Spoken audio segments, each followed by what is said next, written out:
Hi everyone, I am ज्योति और हम हाजिर हैं एक नई मजेदार कहानी के साथ। इस कहानी का टाइटल है सुरंग और इसे लिखा है शेखर ने। निधि और साकेत दोनों मेरे पड़ोसी हैं। उनका एक 3 साल का बेटा है रोहन। जब भी मैं उन लोगों को देखता हूं तो मुझे एक खुशहाल परिवार नजर आता है। अपनी ही जिंदगी में खुश रहते हैं। मगर एक रोज एक वाकया ऐसा हुआ कि उन खुशहाल चेहरों के पीछे दफन हुआ सच सामने आ गया। साकेत ज्यादा बात नहीं करता था। हर वक्त वो निधि को ही बात करने के लिए आगे भेज देता था। ऐसा लगता था जैसे साकेत बहुत ही इंट्रोवर्ट इंसान है। मगर उस रोज के बाद मेरी धारणाएं हमेशा के लिए बदल गई। हुआ यूं कि अचानक भरी दोपहर में निधि के चीखने की आवाज सुनाई दी। काम के सिलसिले में किसी से मुलाकात करनी थी तो मैं जल्दबाजी में निकल ही रहा था कि मुझे निधि की चीख सुनाई पड़ी। वो मदद के लिए पुकार रही थी। मैं दौड़कर उनके घर के दरवाजे के पास पहुंचा और निधि को आवाज लगाई तो उसने कहा कि उनके रसोई घर के अंदर रोहन कैद हो गया है, जहां पहले से ही गैस पर कुकर में चावल रखा हुआ था। अब दरवाजा अंदर से लॉक हो गया है और रोहन अंदर फंस गया है। रसोई का दरवाजा सिर्फ अंदर से ही खुल सकता था। रोहन महज 3 साल का एक बच्चा है। उसे इतनी सूझबूझ कहां कि अंदर से दरवाजा खोलकर बाहर निकले। मैंने घर का मुख्य दरवाजा खोलने के लिए आग्रह किया तो निधि ने कहा घर बाहर से लॉक्ड है, जिसकी चाबी साकेत के पास है।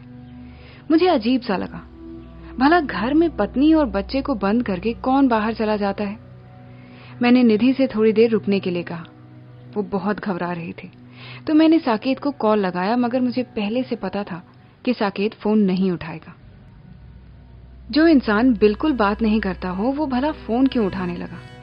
देखते ही देखते मोहल्ले की भीड़ निधि के घर के दरवाजे के पास इकट्ठा हो गई। सबने दरवाजा तोड़ने का सलाह दिया, मगर मुद्दा ये था कि जो दरवाजा तोड़ने की जरूरत है वो रसोई की है और रसोई का दरवाजा इसी डर से निधि तोड़ नहीं पा रही थी कि कहीं रोहन ठीक दरवाजे से सटकर बैठा ना हो, उसे चोट लग सकती है। उधर प्रेशर कुकर से सीटी बजना शुरू हो गया। मामला इमरजेंसी का था तो हमारे एक और पड़ोसी दुग्गल साहब ने तुरंत दमकल को कॉल लगाया। जब तक दमकल आ पहुंची तब तक पूरा घर धुआं धुआं हो चुका था। कुकर में चढ़े हुए चावल जलकर कोयला हो चुके थे और अंत में जब दरवाजा तोड़कर दमकल वाले अंदर पहुंचे तो सब कुछ धुंधला दिख रहा था।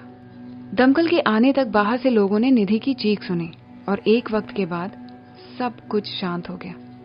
जब धुआं निकल गया तब घर में कोई नहीं था। रसोई की दीवार एकदम काली पड़ चुकी थी और गड्ढे बन चुके थे। बीच में कुकर के फटने की आवाज भी आई थी, मगर निधि और उसका बेटा रोहन दोनों घर के अंदर से गायब थे, मानो हवाओं ने उन्हें कहीं उड़ा लिया हो। शाम को जब साकेत घर वापस आया तो उसे पूरे मामले के बारे में पता चला। ताज्जुब की बात यह थी कि उसने बड़े अजीब तरीके से बर्ताव किया। उसे पता नहीं किस बात की जल्दी थी। मोहल्ले के लोगों को घर वापस जाने के लिए कहा और चुपचाप अंदर जाकर अपने आप को बंद कर दिया। मुझे लगा शायद इंट्रोवर्ट होने के कारण वो इतने सारे लोगों को इकट्ठा देखकर घबरा गया हो, लेकिन उसने न निधि को ढूंढा न रोहन को। साकेत पीडब्ल्यूडी में कार्यरत था। अगले रोज से उसकी जिंदगी पहले की तरह स्वाभाविक चलती रही। हम सारे मोहल्ले के लोगों को बड़ा अचंभा हुआ। एकाध लोगों ने उसे निधि और रोहन के बारे में पूछा तो उसने बस इतना कहा कि वो दोनों निधि के मायके में हैं। जब घर की मरम्मत हो जाएगी तो वापस आ जाएंगे। जबकि हम सबको पता था कि उस रोज दरवाजा तोड़ने के बाद किसी ने भी निधि और रोहन को नहीं देखा। जो परिवार मुझे हमेशा से खुशहाल नजर आता था अब वो एक राज बन चुका था।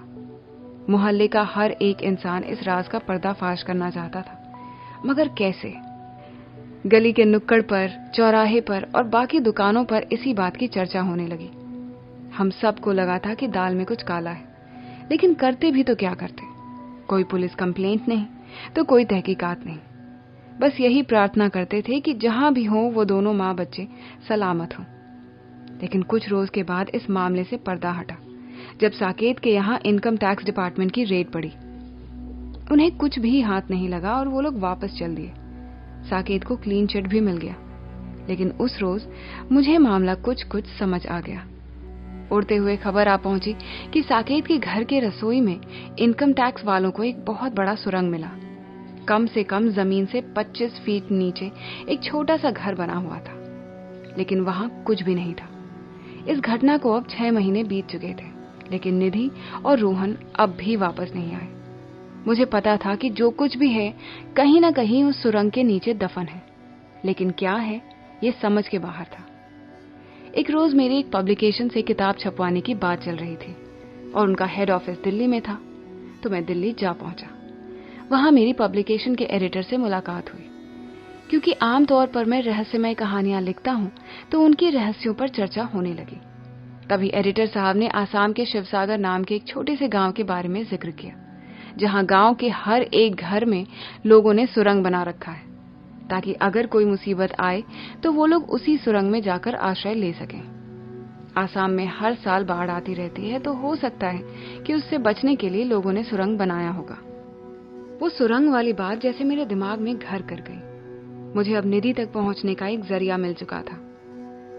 दिल्ली से मुंबई की मेरी अगले 2 घंटे में फ्लाइट थी, मगर एयरपोर्ट तक मैं आसाम जाने की बात सोचता रहा और फिर मैंने वही किया। तुरंत ट्रेन पकड़कर आसाम के लिए रवाना हो गया।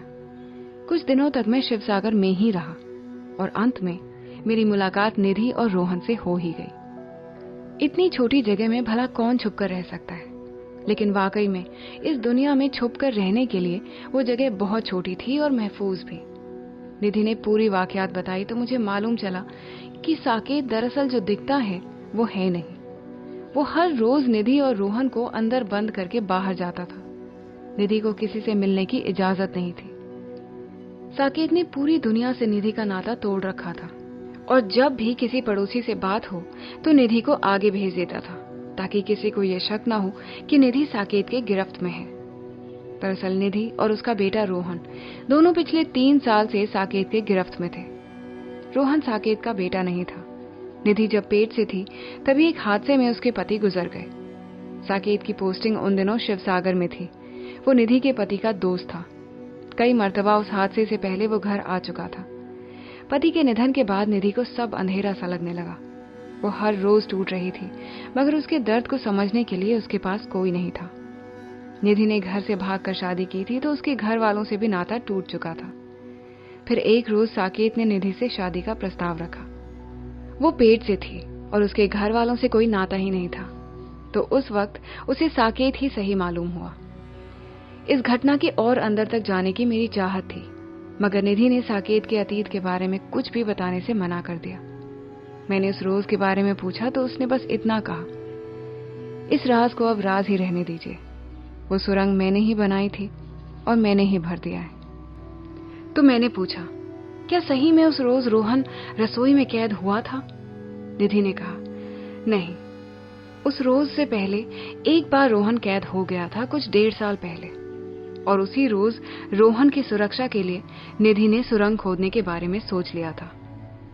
मैंने पूछा, इससे बेहतर तो ये होता कि रसोई के घर की चाबी आप बाहर रख देते, या फिर अगर उस दरवाजे के लॉक में कोई समस्या थी तो उसे ठीक कर देते। निधि ने कहा, वो दरवाजा साकेत लॉक कर देता था। जब भी मैं अपने घर वालों से संपर्क करने की कोशिश करती तो मुझे सजा देने के लिए वो रोहन को अंदर बंद करके चला जाता था।